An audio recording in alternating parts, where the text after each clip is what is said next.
만세전이라고 이야기를 하면은 언제 이야기하냐? 1919년 3.1절 3.1 만세운동 있기 이전에, 그래서 이 소설의 시간적 배경은 1918년이다.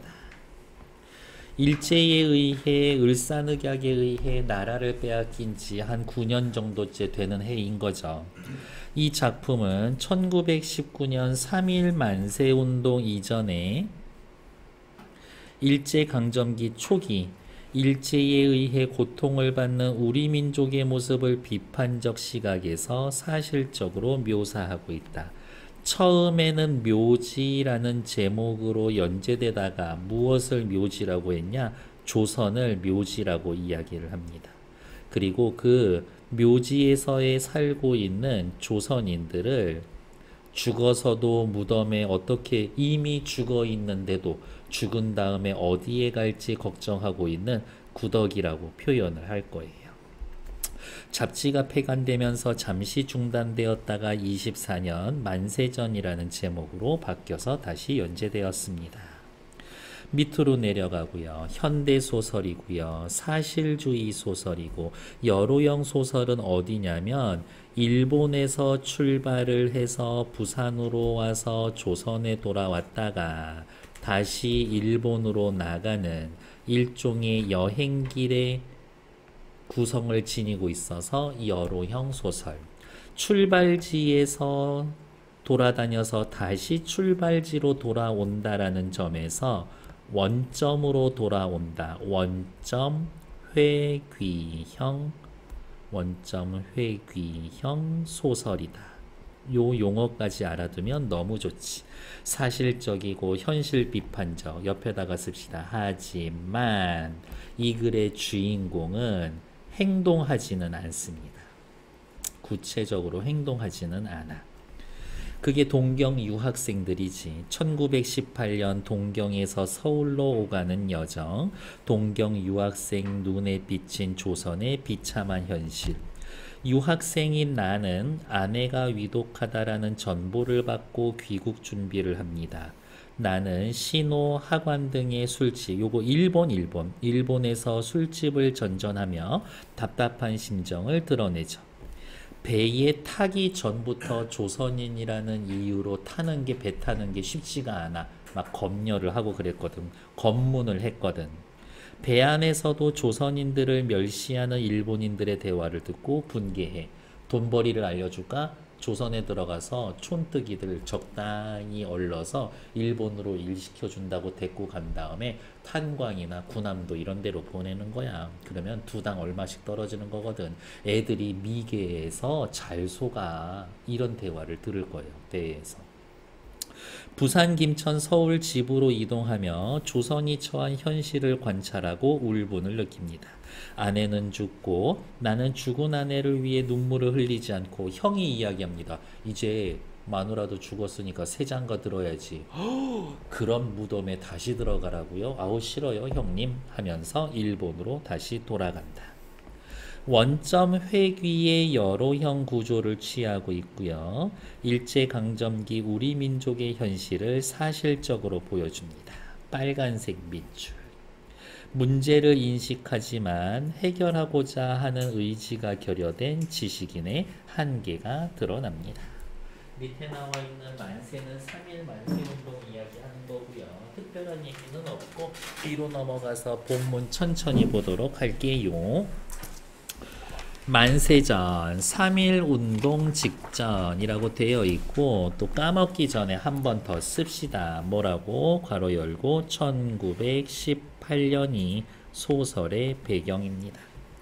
조선의 3.1 운동이 일어나기 바로 전해 겨울, 제목과 연관이 되어 있다라는 거 일단 체크. 일본에서 유학 중인 나는 이인화씨 1인칭이죠. 내가 직접 겪고 보고 들은 얘기 쓸 거거든. 그래서 1인칭 주인공 시점. 아내가 위독하다라는 전보를 받고 귀향해. 근데 사실은 오고 싶지도 않았어. 근데 이놈의 새끼 너 마누라가 죽는데도 그딴 식으로 행동할 거야? 라고 하면 집에서 보내주는 돈이 끊길까봐 돈 끊기기 싫어서 사실은 억지로 와. 늘 아프던 아내가 위독하다라는 전보를 받았는데 나는 별다른 충격을 받지 않는다. 애정이 없거든. 기차 시간까지 여유가 있다라는 이유로 단골 카페에 가서 그곳에서 일하는 정자를 만나 술 마시거나 음악학교 선생을 만나며 늑장을 부린다. 귀국하는 배에 올라서 미행하는 일본 형사에게 계속 시달리면서 울분을 사겨 짐 검사하니라고 배를 못 할 뻔했거든. 그러다가 나는 일본 형사를 피해 배 안에 욕실로 들어간다. 목욕탕이 있어. 일본 놈 1이야. 아, 그러면 10년이라면은 한 미천 잡으셨겠구만. 이번에는 상인 비슷한 자가 입을 벌렸다. 요게 악질인 나쁜 놈인 거거든. 아유, 웬걸요. 이제는 조선이 밝아져서 조선 사람들도 세상 물정을 알게 되어서 혹은 조선 사람들도 알 거는 다 알게 되어서 개화되어서 한미천 잡기는 어렵지만 과거에는 크게 한몫했었죠. 그러나 조선 사람들은 어때요? 요보 말씀이요. 조선 사람들을 요보라고 이야기를 합니다. 옆에 봅시다. 일본인들이 한국인을 낮춰서 부르는 호칭, 그러니까 우리식으로 이야기를 하면 우리가 일본인들 부를 때 뭐 쪽발이, 외놈, 외구 이렇게 부르는 느낌인 거야. 멸시하는 표현이야. 아, 요보 말씀이요. 젊은 놈들은 그래도 제법이지만 시골에 들어가면 대만의 생범보단 낫다면 나을까? 뭐 어쨌든 아직 조선 사람들은 미개하지. 이렇게 얘기하죠. 생번, 대만의 고산족 가운데 야생 생활을 하는 종족을 낮춰 부르던 이름. 그러니까 이런 거네. 촌에 들어가면 대만의 원시인들보다 낫다면 나을까. 조선인들은 요보라고, 대만 사람들은 생번 야만인이라고 무시하는 거지. 인제 가서 보시오. 하하하. 비웃음. 조소. 대만의 생번이라는 말에 그 욕탕에 들어있던 사람들은 나만 빼놓고 모두 껄껄 웃었다. 나 빼놓고 다 일본인이었다. 그러나 나는 기가 막혀서 입술을 악물고 치어다 보았으나 분노를 느끼고 소극적으로 표출하지만 어떻게 그들의 말에 직접적으로 저항하지는 않아. 얼굴을 쳐다봤지만 더운 김이 서려서 걸자 그를 낮춰 이르는 말. 그 자식, 그놈, 그 새끼. 요 정도의 뉘앙스지. 그놈들에게는 분명히 보이지 않는 모양이었다. 욕객은 차차 꾸역꾸역 쏟아져 들어왔었다. 사실 말이지 나는 그렇죠. 이 이후의 대사는 나의 내면 심리를 직접적으로 드러내고 있지. 소위 우국지사는 아니지만 독립운동가는 아니지만 자기가 내가 망한 나라의 백성이라는 것은 어느 때나 잊지 않고 있기는 하다. 나라를 빼앗겼다라는 걸 인식은 하고 있다. 학교나 하숙에서 지내는 데는 일본 사람과는 오히려 통사정, 사정을 털어놓을 만큼 좀 낫지. 그러나 그 이외의 경우에 고통은 참을 수 없을 때가 많다. 이 고통은 어디에서 오는 거야? 만국 백성이기 때문에 오는 고통이지. 그러나 또 한편으로 생각하면 만국이 된 지 벌써 근 10년 동안 경술국치 1910년 이제는 무관심하도록 주의가 관대하도록 내버려 두었다 하면서 어떻게 한 반쯤은 현실을 포기하고 만국민이다라는 현실을 수용하고 있는 거지. 도리어 소학교 시절, 그러니까 내가 어릴 때에는 일본 교사와의 충돌을 해서 퇴학을 하고 조선 역사 가르치는 사립학교로 전학하는 등 솔직히 어린 시절에는 애국심이 열렬했지만 끊어 차차 지각이 나자마자 나이가 들면서 일본으로 건너가고 심사 뒤틀리는 일을 당하거나 1년에 한 번씩 귀국하는 길에 하관 시모노세키에서 부산 경성에서 조사를 당하고 확실히 부당한 억압이지. 너 조선놈이네. 일로와. 가방 좀 열어봐. 이런 거지. 경성에서 조사를 당하고 성가시게 할 때에는 귀찮기도 하고 분하기도 하지만 그때뿐이었고 적개심이나 반항심을 일으킬 기회는 적었었지.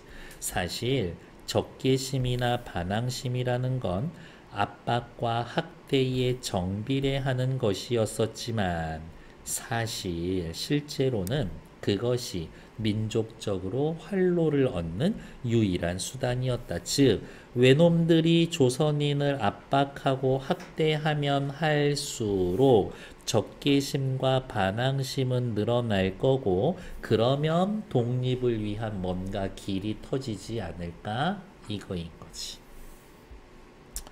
그러나 7년 가까이 일본에 있는 동안의 경찰관 이외에는 나에게 그다지 민족관념을 굳게 의식해 하지 않았을 뿐만이 아니라 일본 경찰관 놈들 빼놓고는 나를 그렇게 괴롭히는 사람이 없어.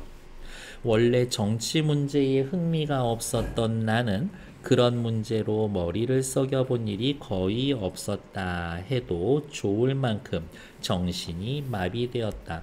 아무런 생각이 없이 지냈다 라면서 우리 여기 앞에다가 요 말 써줘야지. 민족의 현실에 아무런 생각 없이 지냈었다. 그러나 요새 와서 나의 신경은 점점 흥분하여 가지 않을 수가 없었다. 빨간색 체크. 의식의 변화가 나타나기 시작해.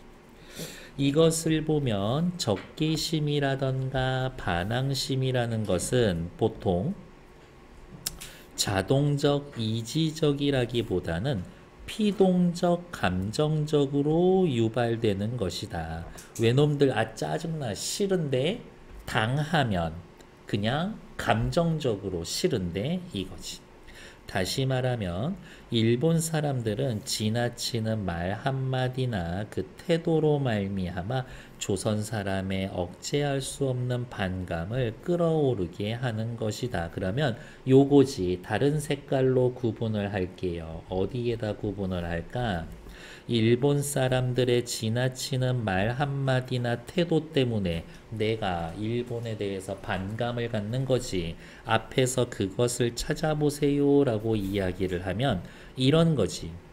조선 사람들을 요보라고 한다던가 대만 사람들도 싸잡아서 생번이라고 무시한다던가 이런 대사 때문에 억제할 수 없는 반감을 끌어오르게 하는 거지. 요렇게 화살표. 나의 반감을 일본인들에 대한 나의 반감을 유발한다. 이렇게 보시면 되겠죠. 완전 내신용 필기지 이거는. 뒤로 넘어가 봅시다. 그러나 그것은 결국 조선 사람으로 하여금 민족적 타락에서 스스로를 구해야겠다라는 자각을 주는 가장 기묘한 원동력이 될 뿐이다. 네 외놈들 그런 식으로 우리 조선 사람들 비위 거슬려 신경 쓰이게 해, 기분 나쁘게 해, 좋아. 니들의 말 한마디 한마디가 결국엔 독립해야 되겠다라는 생각을 들게 할 뿐인 거야. 니들 힘이 있는 건 좋은데 멍청하게 조선 사람들 통치하려고 하는 거야. 이렇게 얘기하는 거죠. 주인공 나의 성격 및 태도는 중요합니다. 우국지사는 아니지만 만국의 백성이라는 것은 잊지 않고 현실 인식은 하고 있어. 압박을 당하면 귀찮고 분하지만 그때일 뿐이야. 울분을 느끼지만 별다른 행동을 보이지 않고 있어. 현실의 연민과 분노를 느끼지만 적극적으로 행동을 못하는 무기력한 지식인이지. 욕실에서 진행되는 일본인들의 대화는 내가 보고 듣는 것. 서술 부분에선 나의 자신의 내면을 직접 전달합니다. 시험 포인트. 보고 듣는 것 중심으로 내면을 직접적으로 전달하고 이 두 가지 전부 다 표현을 쓰고 있습니다. 라고 확인. 밑에 나와 있는 문제들은 여러분들 조금 이따가 시간 드리도록 할 거예요. 다음 페이지 넘어갑시다.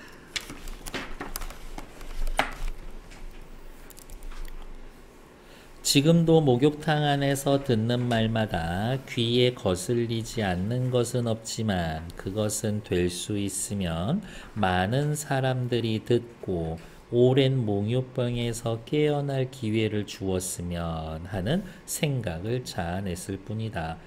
조선 사람들, 저 일본인들이 우리를 이렇게까지 무시하는데 가만히 있을 겁니까? 열나죠? 한번 들어 엎어 봅시다. 라는 생각이 들었으면 좋겠다. 그들은 여전히 이야기를 하고 있다. 그래, 조선의 시골 깊숙이 들어가면 위험하지 않은가요? 조선에 처음 간다라는 시골놈이 또다시 입을 벌렸다. 아유, 뭘요? 어딜 가더라도 조금도 염려가 없습니다. 생번, 야만인이라고 해도 요복, 조선인들은 온순한 데다가 가는 데마다 순사고 헌병인데 손 하나 꼼짝할 수가 없죠. 시골 촌구석마저 탄압과 통제가 극심했음. 그걸 보면 데라우치, 한국통감, 초제총독 이 참 손하기 힘도 세지만 인물은 인물이야. 데라우치 때문에 일본인들이 조선에서도 안전하게 살 수 있다 이거지. 그래, 촌에 들어가서 할 일이 뭐예요? 아유, 할 것이야 많죠. 어딜 가기로 굶어 죽을 염려는 없지만 요새 돈 몰 것이 똑 하나 있죠. 요즘 진짜 돈 되는 사업이 하나 있죠. 자본도 없고 힘도 안 들이고 하하하하. 표독한 위인이 아까 얘기했죠. 조선인들 속여가지고 일본 이상한 데가 거친 데다가 사람 인력 사무소처럼 사람 팔아먹은 놈. 그 놈이 이 놈이야. 표독한 요인이 충동하는 수작이다. 그런 벌이가 어디 있어요? 촌뜨기 선생은 그 큰 눈을 더 동그랗게 뜨고 기대와 호기심을 가지고 마주 쳐다보는 모양이다. 왜? 한번 해보시려고? 지 하는 일에 끼어들게 하려고 하는 거야. 요거 조선인 속여 먹고 있는 이 나쁜 놈이 목욕탕 안에 들어가 있는데 시골 촌뜨기 둘이서 이야기를 하고 있어. 근데 요 한 놈이 형이 헌병이었었던 거야. 일본 놈 헌병이었었던 거야. 그거를 어떻게 지 일하는데 좀 이용해 먹을 수 있을까 하고 자기 사업하는 걸 얘네들한테 흘리려고 하는 거야. 지금 상황은 그거야. 표독한 위인이 충동질하는 수작이다. 그런 벌이가 있어요? 한번 해보시려고? 이렇게 한마디 충동이며 그 무슨 의미나 있듯이 그 악독해 보이는 얼굴에 교활한 웃음을 띠고 요거는 내 눈에 이렇게 보이더라 이거지. 나의 부정적인 시각이 드러나 있어. 저거 사기꾼 자식 저거. 시골에서 죽도록 땅이나 파먹다가 농사 짓다가 거꾸러지는 것 죽는 것보다 편하고 재미있죠. 게다가 돈을 쓰고 싶은 대로 쓸 수 있고 돈을 많이 벌 수 있어요. 이렇게 뱅글뱅글 웃으면서 이 순실한 순박하고 참한 어머니 뱃속에서 나온 그대로인 듯한 촌뜨기를 꿰다. 그런 선반에서 떨어지는 떡장사, 누워서 떡 먹기, 식은 죽 먹기 있으면 당연히 저도 하죠. 시골뜨기는 차참 취미 되어 오는 수작이다. 관심이 급증하고 있어. 거저 먹는 일? 그거 나도 좀 합시다. 아유, 근데 미천이 아주 안 드는 건 아니에요. 우선 얼마 안 되지만 보증금 넣어야 되고 양복 한 벌 장만하고. 근데 요게 핵심인 거야.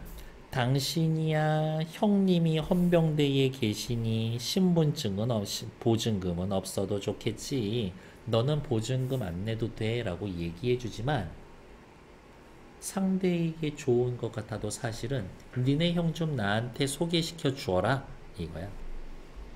제 딴에는 무슨 누구를 큰 직업이나 얻어다 주는 듯 싶게 보증금은 특별히 면제해 주겠다라는 듯 오만한 태도로 어깨를 들리며 호기만장이다.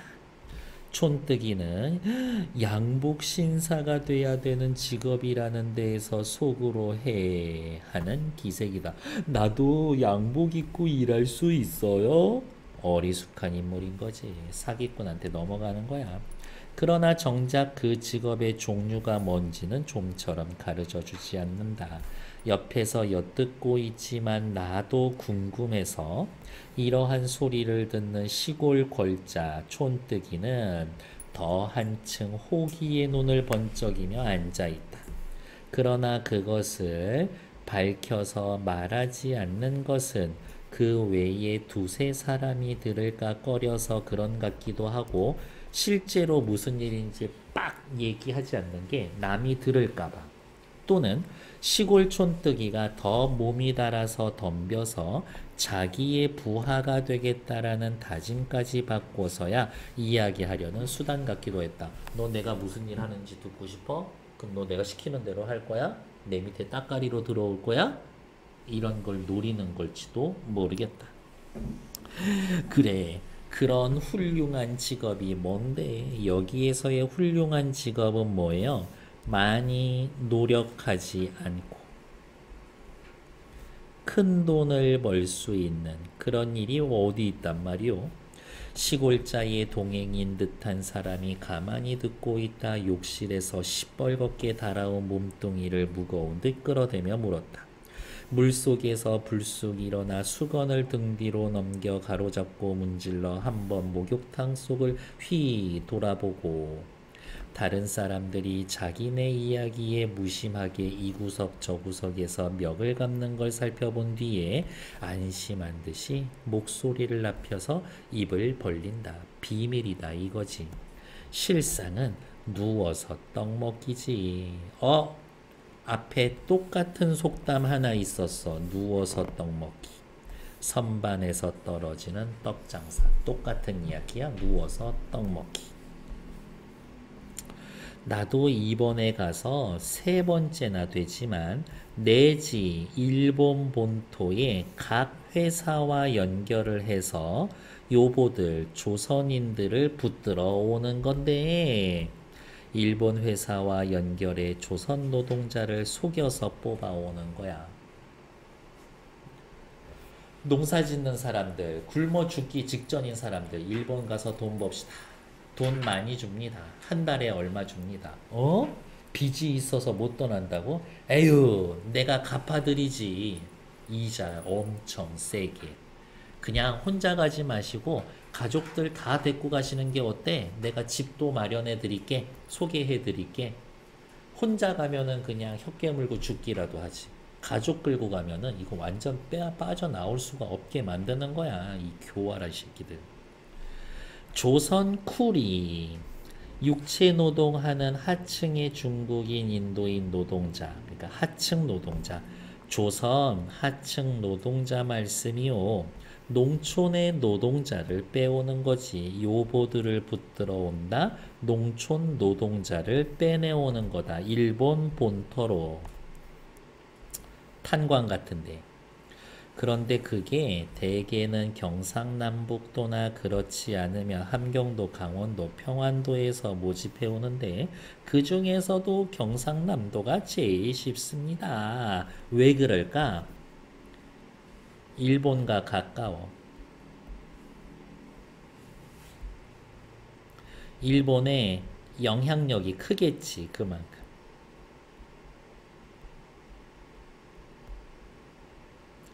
아예 사기치는 거는 아니더라도 약간은 좀 힘을 쓸 수도 있는 거야. 가라면 가라고 내가 너한테 잘해주겠다라는데 이런 거겠지. 여기에 와서 말을 끊고 교활한 웃음을 웃어버렸다. 일본인들의 대화를 통해 알 수 있는 것, 표독한 위인과 시골뜨기의 대화를 통해 인물의 성격이 드러나고 조선인 대하는 일본인들의 생각과 태도가 드러납니다. 사람을 돈으로 보는 거지. 팔아먹는 거야. 쿠리, 요보, 생번, 무시하는 거죠. 다음 페이지. 나는 여기까지 듣고 깜짝 놀랬다. 왜 그러냐면 지금 이 사람 며칠 전까지만 해도 어디 있었어? 일본 본토에 있었어. 근데 조선 사람들이 자꾸 배를 타고 와.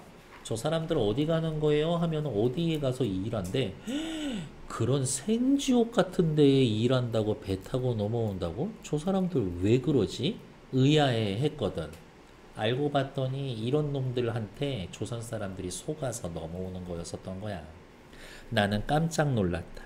그 불쌍한 조선 노동자들이 속아서 지상의 지옥 같은 일본 각지의 공장과 광산으로 몸이 팔려가는 게 이런 도적놈 같은 협작 불황배에 술중에 빠져서 속아 넘어가는구나 라고 생각했더니 이런 식빵 저 새끼 어떻게 생겨 먹은 거야? 다시 한번 그자의 상판대기를 치여다보지 않을 수가 없었다. 자, 조선인 멸시하고 이익만 추구하는 일본인들에 대한 적개심을 느꼈다. 그렇지. 그래서 이자의 형이 이자 누구? 시골 촌뜨기. 시골 촌놈의 형이 헌병군조라는 걸 듣고 이용할 작정으로 반색, 반가워한 거로구만. 이런 생각을 하면서도 귀를 기울이고 있었다. 걸자는 그놈은 벙벙이 들고 있는 시골 촌놈 두 사람의 얼굴을 이리저리 바라보고 빙글빙글 웃으면서 또다시 말을 건넨다. 왜 남선 경상도 쪽에 응모자가 많은가 하니 남쪽은 내 지인이 제일 많이 들어와서 세력을 잡았고 북으로 쫓겨 만주로 기어 들어가거나 남쪽에서 현해탄 건너거나 둘 중에 하나밖에 없는데 이런 거지. 외놈들이 일로 들어오니까 여기에 원래 사는 사람들은 답이 둘 중에 하나야. 외놈들 피해서 북쪽으로 가거나 아니면 바다 건너서 일본으로 가거나 둘 가지밖에 없어.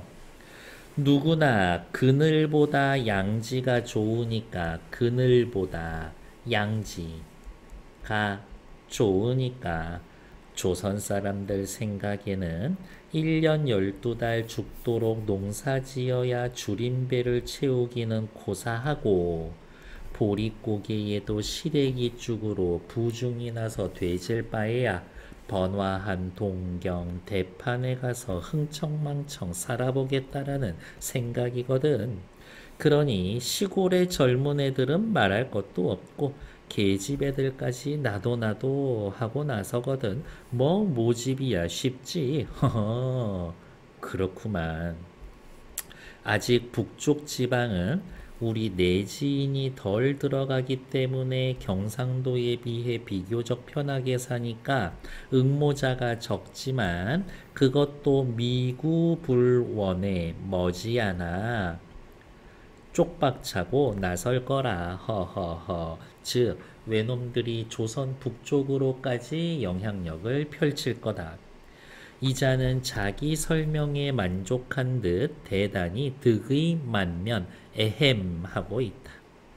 그래, 이제 실질적인 얘기지. 지들 입장에선 그렇게 모집해가면 얼마나 생겨요? 촌뜨기는 구수하다라는 듯이 침을 흘리면서 듣는다. 아유 얼마가 뭐요? 차비가 좀 있고 일당이 좀 있고 게다가 한 사람 모집하는데 1원에서 2원이니까 회사의 일의 종류에 따라 다르지만 가령 방적회사, 이 옷감, 실 만드는 회사의 여직공은 임금도 싸서 수수료도 싸고 광부 같은 건 지금 시세로도 1원 50전에서 2원 50전까지 1000명만 맡아서 데려가 보쇼. 2, 3, 4 동안의 엽이나 일당에서 남는 것은 그까짓 것 다 그만두고 1,500, 1,500, 1,600원에서 2,000원은 간대 없어. 이 당시엔 어마어마하게 큰 돈이거든.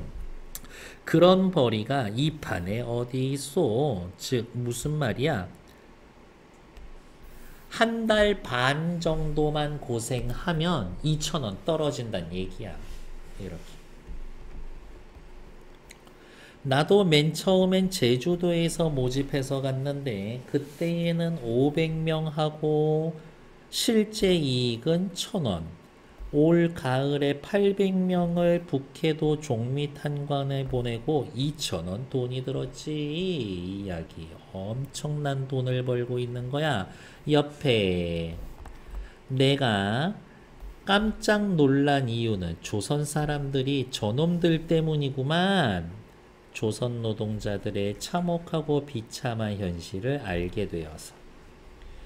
일본인들이 말하는 직업의 실체는 일본 회사와 짜고 우리나라 농촌 노동자들을 속여서 일본 각지에 팔아넘기는 거지. 옆에 100원, 200원도 아니고 노동자 모집원이란 자는 입에 침이 없이 1,000원, 2,000원 신나서 목욕탕을 나갔습니다. 부산에 도착하자마자 이런저런 조사받고 거리로 나선 나는 조선의 참담한 현실을 눈으로 직접 확인하고 놀라 형을 만나지. 형은 전처가 아들을 못 낳아 새로 아내를 맞이했다고 말하는데 이에 불만을 토로한다. 아, 형 지금 때가 어느 때인데 애 없다고 처벌 들이고 두 번째 결혼하고 그래. 형은 총독부법에 의해 지금부터 이거 원래 소설 제목이 뭐였지? 무덤. 무덤은 공동묘지밖에 쓸 수 없다면서 산소 걱정을 한다. 근데 나의 입장에선 어때? 조선인들 이미 무덤에서 살고 있는데 이거야. 집에 도착하자마자 며칠 되지 않아 아내의 장례를 치르고 일본으로 돌아가는데 식구들의 만류로 발이 묶이지. 집안이고 사회고 조선 전체가 구더기 끓는 공동묘지 같다라고 생각하고 사랑보다 연민이 앞섰던 아내를 가련하게 여기고 탈출하듯 다시 동경으로 떠난다. 현실 도피한다.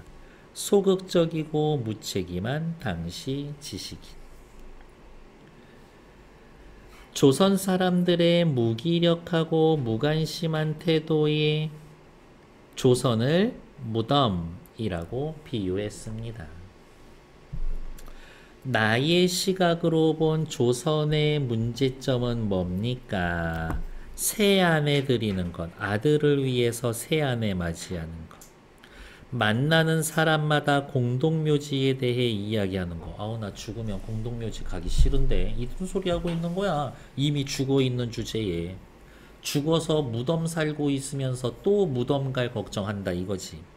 가슴에 종기가 생긴 아내가 죽어나는데도 양의를 찾지 않다가 병을 키웠거든요. 사실은. 작품의 결말 초상을 치룬 후 동경으로 돌아갑니다. 지식인의 무책임하고 소극적인 모습과 한계. 현실을 더욱 사실적이고 객관적으로 드러냅니다. 이런 거지. 사실 이런 모습에 울분을 느낀다고 좋아. 나 이제부터 독립운동에 투신해야 되겠어. 그것도 좀 이상해. 어색하지. 이렇게. 뒤로 넘어가 봅시다.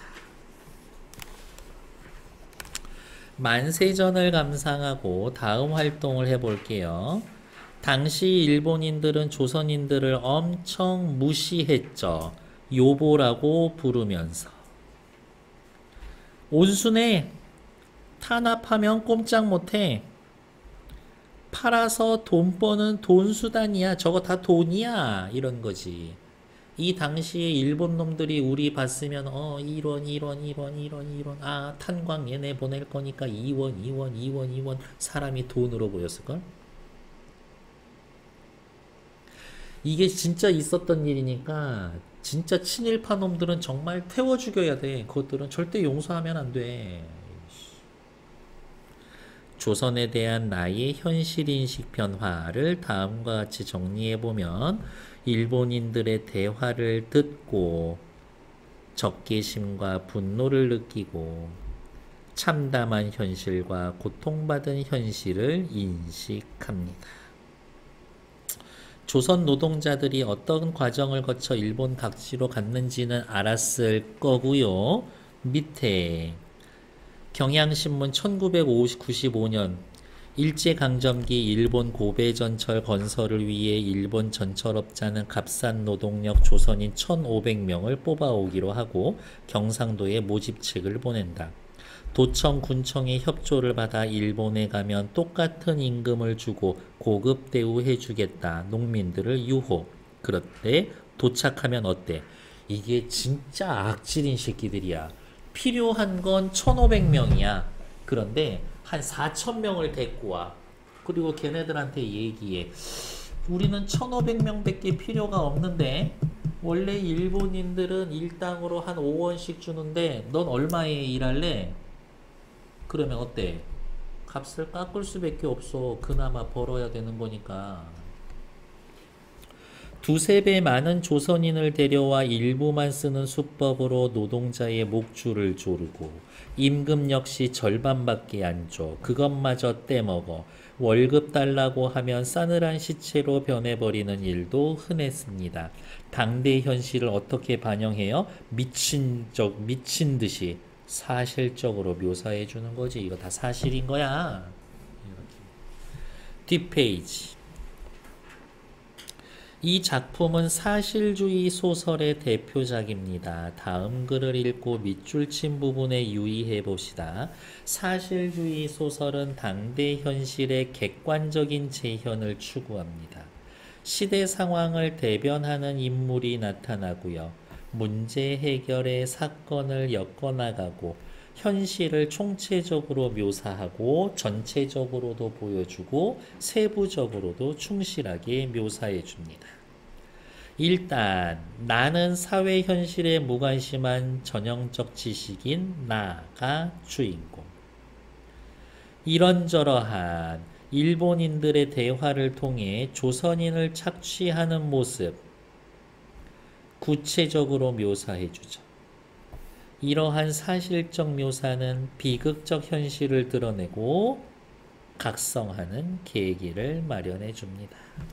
밑에 나와 있는 이광수의 무정은 지금까지 연결한 학교를 본 적이 없어요. 그래서 패스, 됐어, 오케이, 잠시 정치.